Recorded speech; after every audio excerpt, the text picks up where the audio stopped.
नमस्कार, आदाब। Red Mac दुनिया में आपका स्वागत है। मैं हूं सौरभ कुमार शाही। अमेरिका से बहुत बड़ी उलटफेर की खबर आ रही है। कई महीनों से अमेरिका के स्टेट मिशिगन में लोगों का ध्यान डेमोक्रेटिक पार्टी के प्राइमरी पे था और वहाँ पे डेमोक्रेट पार्टी के प्राइमरी में पहली बार उस स्टेट में एक अरब मुस्लिम कैंडिडेट चुनाव जीत गया है। इस प्राइमरी के बारे में भी हम बात करेंगे और डिस्कस करेंगे कि इसके क्या रिपरकशंस होंगे। लेकिन डॉक्टर अब्दुल अल सईद अरब अमेरिकन डेमोक्रेट पार्टी की प्राइमरी मिशिगन में जीत गए हैं। अगर वो नवंबर में होने वाले मध्यावधि चुनाव में जीत जाते हैं, अपने रिपब्लिकन पार्टी के कैंडिडेट को हरा देते हैं, तो वो यूएस सीनेट में बैठने वाले पहले मुस्लिम बन जाएंगे। बहुत बड़ी न्यूज़ है। इसलिए भी बड़ी न्यूज़ है क्योंकि उनको हराने के लिए इजरायली लॉबी ने प्रत्यक्ष रूप से $35 मिलियन और परोक्ष रूप से करीब करीब $70 मिलियन खर्च किए, यानी 600 करोड़ से ऊपर रुपए खर्च किए। One of the costliest primaries है अमेरिका के हिस्ट्री में। लेकिन फिर भी इजरायली लॉबी, यहूदी लॉबी अपनी कैंडिडेट को नहीं जिता पाया। उनके candidate congresswoman Haley Stevens वहाँ पे हार गई है। हालांकि हार का जो अंतर है वो बहुत ही छोटा है, बहुत ही स्लिम है। जब हम ये रिपोर्ट बना रहे हैं इंडिया टाइम से तकरीबन शाम के 6 बजे, तो उस समय तक दोनों कैंडिडेट्स के दरमियान सिर्फ 20,000 वोटों का फ़र्क है। 20,000 वोटों से अब्दुल अल सईद आगे चल रहे हैं। 80,000 वोट और काउंट होने हैं। लेकिन चूँकि एक मीन का ट्रेंड है, यानी एक ट्रेंड, अगर आपने 15 लाख वोट में 20,000 की बढ़त बनाई है तो जाहिर है कि 80,000 वोट में आप वो बढ़त नहीं खो सकते। तो इसीलिए उन्हें विनर अनऑफिशियली डिक्लेयर कर दिया गया है। बड़ी बात है। वहाँ इलेक्शन कमीशन ऑफ इंडिया नहीं है, वरना यहाँ से भी उलटफेर हो सकता था। लेकिन फ़िलहाल उनको डिक्लेयर कर दिया गया विनर। जैसा मैंने कहा, अमेरिका का अगर पॉलिटिकल इतिहास देखें, अगर उसकी पॉलिटिकल रूपरेखा को देखें, तो ये किसी भी भूकंप से कम नहीं है। This is a political earthquake. हमारे दर्शक तो ज़ाहिर आप लोग बहुत ज़हीन हैं, आपको पता ही है वहाँ का सिस्टम। लेकिन फिर भी कुछ जो नए दर्शक आए हैं जिनको अंदाज़ा नहीं है, उनके लिए मैं एक बार रिपीट कर दूं अमेरिका में पॉलिटिक्स किस तरह से काम करती है। अमेरिका में भी इंडिया के जैसे 2 हाउसेज़ होते हैं। जो उनका अपर हाउस है उसको सीनेट कहते हैं। सीनेट के टोटल नंबर ऑफ़ सीट्स हैं 100। अमेरिका में टोटल स्टेट्स हैं 50। हर स्टेट को ये अख्तियार है कि वो 2 सीनेटर भेजे। आपकी स्टेट की क्या पॉपुलेशन है उससे सेनेट के सीट पे कोई असर नहीं पड़ता। ये जानबूझ के बनाया गया है ताकि जो फेडरल स्ट्रक्चर है अमेरिका का वो सशक्त रहे। तो इसीलिए छोटे स्टेट्स चाहे मेन हो, वर्मोंट हो, इनमें भी 2 ही भेजे जाएंगे सीनेटर। और बड़े स्टेट्स हों इन टर्म्स ऑफ पॉपुलेशन, चाहे वो कैलिफोर्निया हो, टेक्सास हो, न्यूयॉर्क हो, उनके भी 2 ही सीनेटर भेजे जाएंगे। टोटल 100 सीनेटर्स हैं। इसके अलावा लोअर हाउस होता है जिसको वहाँ हाउस ऑफ रिप्रेजेंटेटिव कहते हैं। उसके टोटल कैंडिडेट्स हैं 435। 218 पे वहाँ पे बहुमत मिलती है। वो अलग अलग स्टेट में उनके पॉपुलेशन साइज से वहाँ के कैंडिडेट्स भेजे जाते हैं।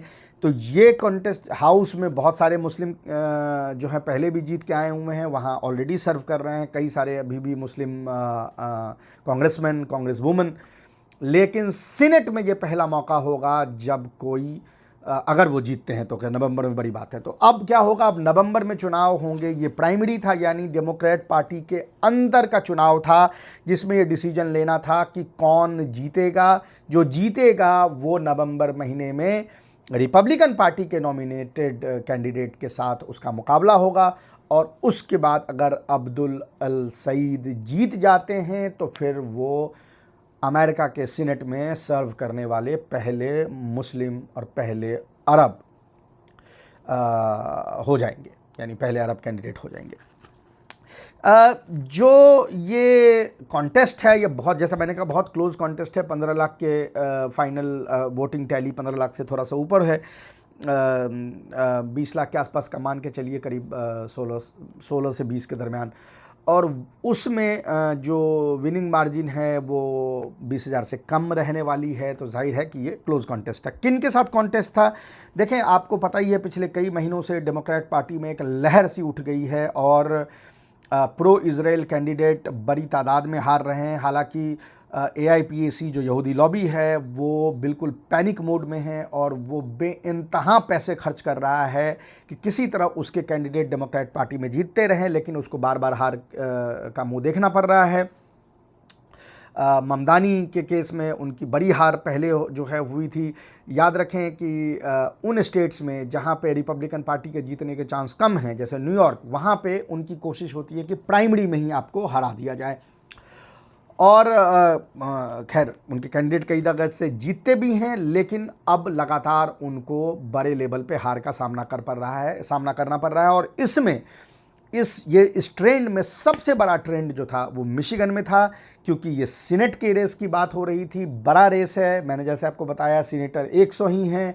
कांग्रेसमैन जो हैं, अगर हाउस ऑफ रिप्रेजेंटेटिव जो हैं, रेप जिनको कहते हैं, वो टोटल हैं कितने? वो हैं 435। तो जाहिर है कि इसकी वैल्यू जो है ज़्यादा है, ऐसे भी इसको अपर हाउस कहा जाता है। यहाँ इनके मध्य मुकाबिल कौन थी? यहाँ इनके मध्य मुकाबिल एक डेमोक्रेटिक पार्टी के ही कांग्रेस वुमेन थी, हेली स्टीवंस। वो बिल्कुल घनघोर प्रो इज़राइल थी। उनके वीडियोज़ वगैरह हैं जिसमें वो कह रही कि मुझे सपने में इज़राइल आता है, जबकि वो यहूदी भी नहीं है, वो क्रिश्चियन है। लेकिन जैसा अमेरिका में होता है, तो उनके सपने में इज़राइल आता था, तो इज़राइल ने उसकी मदद करने की पूरी कोशिश की और यानी अपने तरफ से ये पूरी उनकी कोशिश थी कि इनको जिताया जाए। जैसा मैंने कहा, प्रत्यक्ष रूप से $35 मिलियन, परोक्ष रूप से $70 मिलियन के आसपास इनको खर्च किए गए। दूसरी तरफ अब्दुल अल सईद जो हैं, वो जो छोटे डोनर्स हैं, यानी छोटे दुकानदार, व्यवसाय करने वाले, वर्कर्स, लेबर यूनियन, उनके मदद से उन्होंने पैसे इकट्ठे किए थे। तो ये बिल्कुल जिसको डेविड वर्सेस गोलायत का जो वॉर है वो कहा जाएगा, और उसमें इन्होंने जीत दर्ज की है। मिशिगन, याद रखिए, एक स्विंग स्टेट है। जब मिशिगन रिपब्लिकन पार्टी के पास जाता है तब रिपब्लिकन प्रेसिडेंट बनता जाता है। मिशिगन, जैसा मैंने कहा, स्विंग स्टेट था। यहाँ पे पिछली बार जो है डेमोक्रेट पार्टी प्रेसिडेंशियल इलेक्शन में चुनाव हार गई थी वहाँ पे। और उससे पहले भी जब डोनाल्ड ट्रंप प्रेसिडेंट बने थे पहले टर्म में, तब भी वहाँ हार का मुंह देखना पड़ा था डेमोक्रेट पार्टी को। अच्छा, अब ये जो ट्रेंड है ये भी बड़ा इंटरेस्टिंग है कि ये कौन लोग हैं जो ये एंटी इज़राइल कैंडिडेट को जिता रहे हैं डेमोक्रेट पार्टी में। कुछ ट्रेंड्स जो हैं मैं आपको बता दूं, और वो ट्रेंड्स इसलिए भी इम्पॉर्टेंट हो जाएंगे क्योंकि जब नवंबर में चुनाव होने हैं तो फिर उनका महत्व जो है वो बढ़ जाएगा। जो यहाँ की सबसे बड़े काउंटी उसको ऐसे समझ लीजिए जैसे हमारे यहाँ डिस्ट्रिक्ट होती है, अमेरिका में उस तरह से काउंटिंग होती है। वाइन काउंटी जो यहाँ पे वाइनी काउंटी है, उसमें मेजॉरिटी ब्लैक वोटर्स हैं, और उसी के अंदर डेट्रॉइट शहर आता है। आपको पता है अमेरिका में कार का एक ज़माने में वो घर था दुनिया के कार मैन्युफैक्चरिंग का, बाद में कोलैप्स हो गया। ब्लैक मेजॉरिटी है डेट्रॉइट वो, और साथ ही जो ओकलैंड काउंटी हैं जिसमें कि उसमें सबसे वेल्दिएस्ट लोग उस स्टेट के रहते हैं, ये दोनों काउंटीज़ जो हैं वो हेली स्टीवंस ने जीता है, जो इनकी मध्य मुकाबिल थी, जो प्रो इज़राइल कैंडिडेट थी। जो मैकॉम्ब है जिसमें वर्किंग क्लास सबर्ब है वो, और जिसने बराक ओबामा को बार बार जिताया है, वहाँ भी हेली स्टीवंस ने जीत दर्ज की है। अब्दुल अल सईद हारे हैं। आप कहेंगे भाई ये कैसा प्रोग्रेसिव कैंडिडेट है जो वर्किंग क्लास इलाके में हार रहा है, मैं अभी उस पर आऊँगा।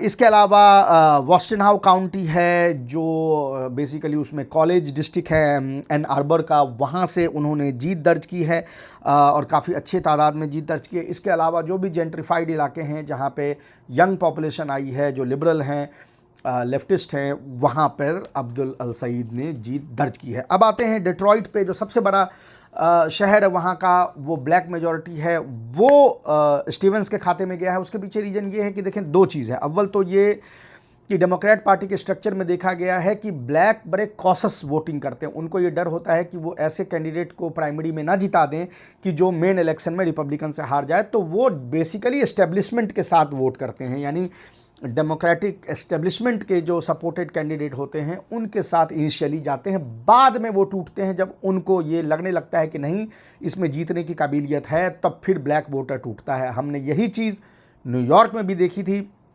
हालांकि न्यूयॉर्क में किसी भी डेमोक्रेटिक पार्टी के कैंडिडेट को हारने का कोई गुंजाइश नहीं थी, लेकिन फिर भी वहाँ पे शुरू में ममदानी के लिए ब्लैक वोटर्स जो हैं वो टर्न अप नहीं हुए थे। बाद में उनके नंबर जो हैं बढ़े। अव्वल तो ये है। दूसरा ये है कि जैसा इस तरह के यानी कम्युनिटीज़ में होता है जो बहुत सालों से अगर डाउन ट्रॉडन रहे हैं, दबे कुचले रहे हैं, करप्शन बहुत ज़्यादा होता है। उनके जो कम्युनिटी लीडर्स हैं उनको पैसे से ख़रीदना बड़ा आसान है। अमेरिका में बड़ा कॉमन है ब्लैक जो लीडर्स हैं उनको ख़रीदना।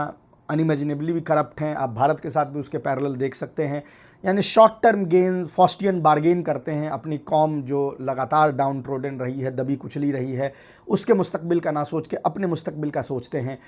चूँकि इनमें एजुकेशन लेवल भी कम होता है तो ये ज़्यादा बिहोल्डन होते हैं अपने लीडर्स से। और ये लीडर्स को अगर आपने अपने तरफ ख़रीद लिया, जाहिर है कि ये जो $70 मिलियन है ये तो कहीं खर्च हो रहे हैं, और कहाँ खर्च हो रहे होंगे आपको पता ही है।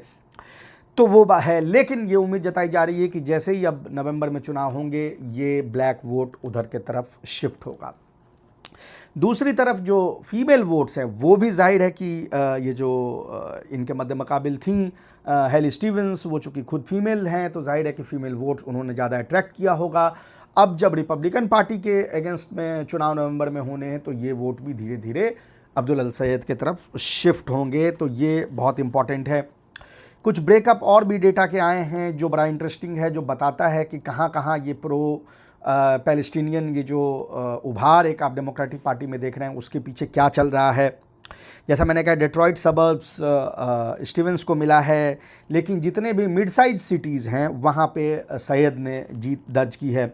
स्मॉलर सिटीज़ और सबर्ब जो हैं वहाँ पर भी सैयद ने अल सैद ने जीत दर्ज की है। इसका मतलब ये है कि वाइट पॉपुलेशन में उनकी एक्सेप्टेबिलिटी ज़्यादा है। यानी अभी जहाँ जो मिक्स यानी इंडिपेंडेंट वोटर्स जहाँ रहते हैं वहाँ भी उनकी एक्सेप्टेबिलिटी ज़्यादा नज़र आ रही है।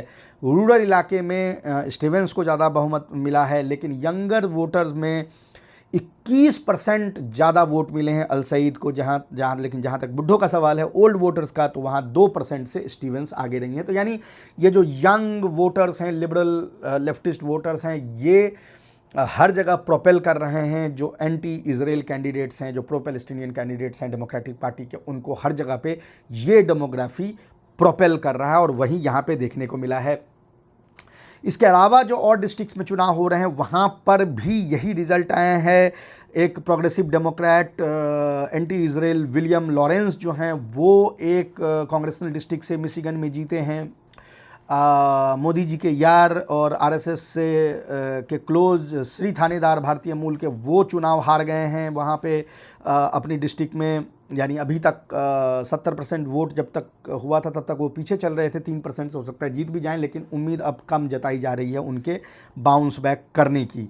लेकिन कुछ एंटी इजराइल कैंडिडेट हारे भी हैं, जैसे कोरी बुश दोबारा अपना सीट हार गई हैं। वहाँ मिसौरी में एक प्रो इजराइल कैंडिडेट ने उनको हराया है। तो हर जगह जीत दर्ज नहीं हो रही है, लेकिन बड़े अमाउंट में बड़े जगहों पे जीत दर्ज हुई है। इसके अलावा और कई जगहों पे जो वहाँ अरब और मुस्लिम कैंडिडेट्स हैं, मिशिगन में चूँकि वहाँ पे बड़ी आबादी अरबों की है भी, वो जीते हैं और उनके ख़िलाफ़ जो प्रो इजरायली कैंडिडेट खड़े थे तमाम जगहों पे, अटर्नी के लेवल पे और भी कई चीज़ें होती हैं वहाँ पे, मेयरल और बहुत तरह के इलेक्शंस होते हैं, सब जगह पे यानी एंटी इजराइल कैंडिडेट्स जो हैं वहाँ लगातार जीतते नज़र आ रहे हैं। ये जैसा मैंने कहा है कि ओवरऑल डायरेक्शन जो है डेमोक्रेट पार्टी का बता रहा है। हालांकि डेमोक्रेट पार्टी का जो अपनी एडमिनिस्ट्रेशन है वो इसको मानने से तैयार नहीं है। इस वीक एक बहुत बड़ा स्कैंडल हुआ है जब ये पता चला कि डेमोक्रेट पार्टी ने एक कंसल्टेंट को हायर किया था और एक कमेटी बनाई थी जांच करने के लिए कि 2024 के चुनाव में वो क्यों हारे। जब उस कंसल्टेंट ने रिपोर्ट जमा किया तो उसमें हार के जो कारण थे स्पेशली वो वाला चैप्टर ही इन्होंने गायब कर दिया। यानी इस तरह के अब हथकंडे डेमोक्रेट पार्टी जो है अपनाने लगी है। क्यों गायब किया? क्योंकि उसमें और चीज़ों के अलावा ये कहा गया था कि डेमोक्रेट पार्टी के जो मेन स्ट्रीम डेमोक्रेट्स हैं ये एक तो बहुत अमीर हैं, इनको गरीबों का के प्रॉब्लम का एहसास नहीं है और इसीलिए ये बार बार जो हैं वो हारते हैं, क्योंकि ये पॉलिसी ऐसी बनाते हैं जिससे गरीबों का कोई फ़ायदा ना हो। साथ ही साथ ये कह रहे हैं कि जो भी माइनॉरिटीज़ हैं वो अब इनके आइडियोलॉजी से इत्तेफाक नहीं रखती हैं, और उसने डेटा के साथ बताया कि Hispanic, black, Asian, native American सारे ग्रुप्स का टर्नआउट कम हो गया पिछले चुनाव में, क्योंकि वो डेमोक्रेट पार्टी के दोनों कैंडिडेट्स यानी पहले बाइडन और जाहिर है कि उसके बाद यानी कमला हैरिस, दोनों के उससे इत्तेफाक नहीं रखते थे, यानी वो इस तरह के कैंडिडेट्स को नहीं देखना चाहते, वो लेफ्टिस्ट कैंडिडेट्स को देखना चाहते हैं। इनफैक्ट उसने एक बहुत ही एक पॉइंटेड बात कही, उसने कहा कि कमला हैरिस हाफ ब्लैक और हाफ एशियन थी, लेकिन कमला हैरिस को जैसे ही फील्ड किया गया तो ब्लैक्स का टर्नआउट 10% और एशियन का टर्नआउट 15% नीचे चला गया। तो ये यानी एक ओवरऑल एक डायरेक्शन जो है वो अगर आप देख रहे हैं, और यही रीज़न है कि आपने पिछले कई हफ्तों में डेमोक्रेट पार्टी के बड़े बड़े लीडर, वैसे लीडर्स जिनकी बोली नहीं निकलती थी, नैन्सी पेलोसी जैसे लोग और कमला हैरिस जैसे लोग, अब ओपनली इजराइल का क्रिटिसाइज़ करना शुरू कर दिया है। यहाँ तक कि अब वो इजराइल का एड कट करने के हक़ में भी वोट कर रहे हैं। ये ऑल्ट्रुइस्टिक लेवल पे नहीं कर रहे हैं, गुड फेथ में नहीं कर रहे हैं, ये डर रहे हैं कि इनके अपने सीट्स जो हैं वो अब ख़तरे में पड़ रहे हैं, जैसा कि आज के इस रिज़ल्ट ने बताया। आने वाले जो हफ्ते हैं बड़े इंटरेस्टिंग हैं, इसमें और भी जितना जितना वो नवंबर के हम करीब जाएंगे उतना हमें और पता चलता जाएगा कि क्या डेमोक्रेट पार्टी हाउस और सीनेट पलट सकती है या नहीं पलट सकती है, दोनों में जो मेजॉरिटी है डोनाल्ड ट्रंप की उसको तोड़ सकती है या नहीं तोड़ सकती है। जो भी अपडेट्स होंगे हम आपके पास लेते आएंगे। अभी के लिए इतना ही, हम आपसे फिर मिलेंगे, तब तक के लिए नमस्कार।